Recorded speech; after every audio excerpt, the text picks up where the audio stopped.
Today, I'm going to show you how to make the world's fluffiest pancakes from scratch. Guaranteed!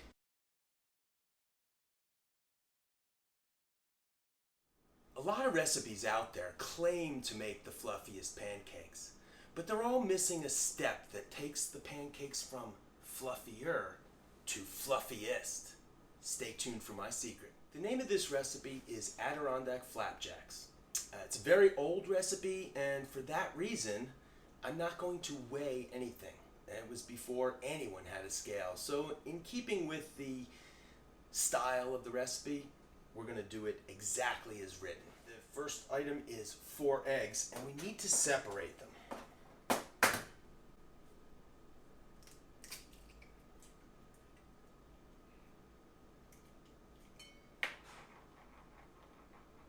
Separating the eggs, it's extremely important for this recipe anyway, not to get any of the yolk into the whites. And so for that reason, once I've got some whites, I'm going to pour them into another bowl to keep them clean, just in case I have a little accident with one of the yolks.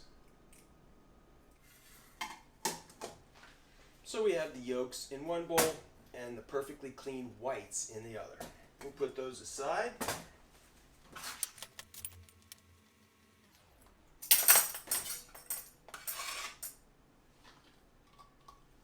Measuring out 2 cups of flour.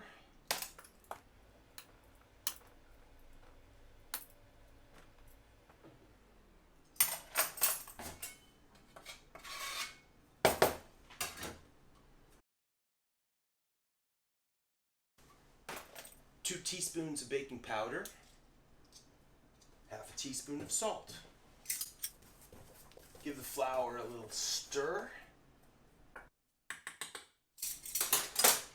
And then we're going to sift it. Then we'll sift the flour, the salt, and the baking powder together. That's just to make sure that they're mixed properly. Now we'll mix the liquid ingredients. Egg yolks, 2 tablespoons of sugar,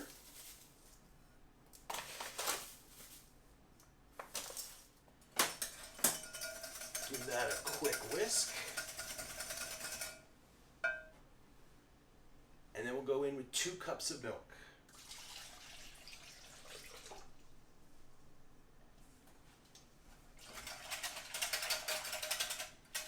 I know what you're thinking, but Jeff, shouldn't we use buttermilk?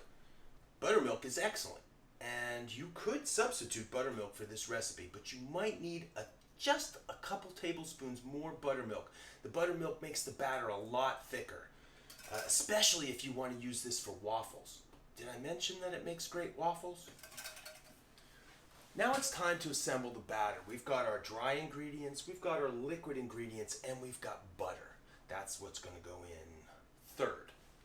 First, we will, quite simply, mix the wet ingredients into the dry.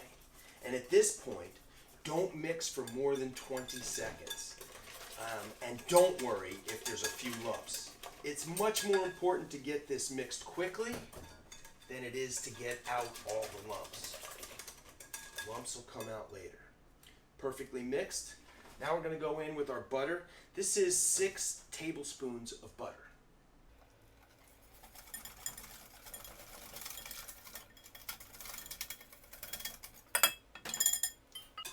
And you can see the batter has a beautiful velvety texture at this point.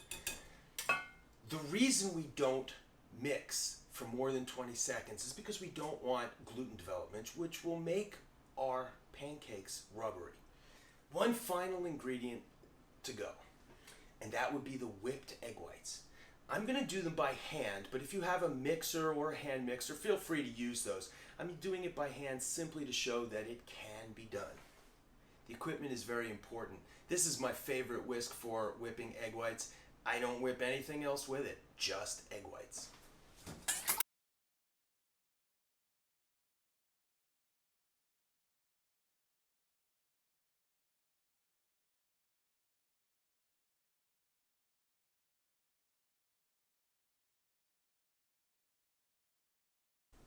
So we want the egg whites stiff, but not too stiff. If you make them all dry, they will be harder to incorporate. So keep them a little shiny on the surface. And then we'll fold them in so that we don't lose any of that beautiful air that we incorporated.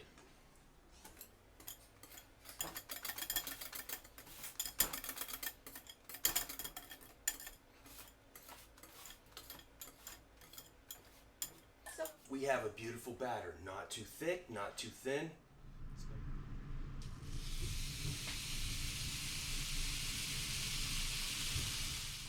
For this first pancake, I put only one in there just to see if it's going to stick or how it's going to behave. I also want to be very careful about showing you the signs of when it's ready to flip.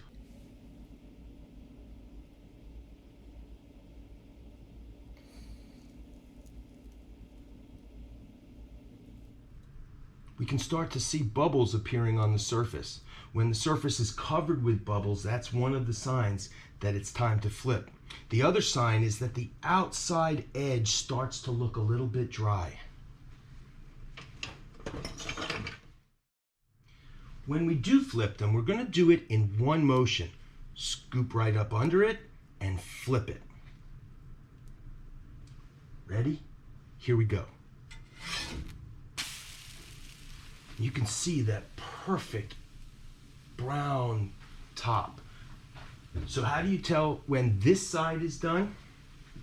You can tell because of the steam. I try to feel it. I'm actually not touching the pancake, but the steam that I feel coming off is so hot that I actually know that it's hot enough to have cooked the inside. And the other sign is that the steam begins to dissipate.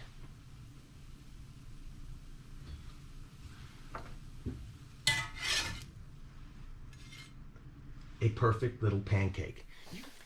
In the cooking step, the skillet is seasoned rather than lubricated. There's enough butter in the batter to keep these from sticking.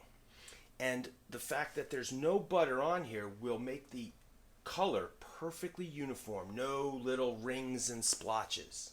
Although you won't get crisp edges, so if that's something you like, you might want to add some oil or butter.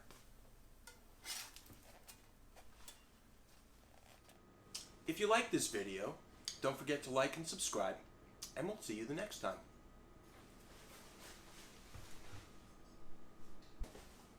There's nothing better on a Sunday or a Mother's Day or Father's Day than a stack of steaming hot, fluffy pancakes with homemade raspberry syrup and maple butter. At least that's the way I like to eat them. You could see they're so easy to cut through like a really good cake. Also, the crumb is nice and light and fluffy. And these, I think you actually weigh less after eating some of these. That's how light they are.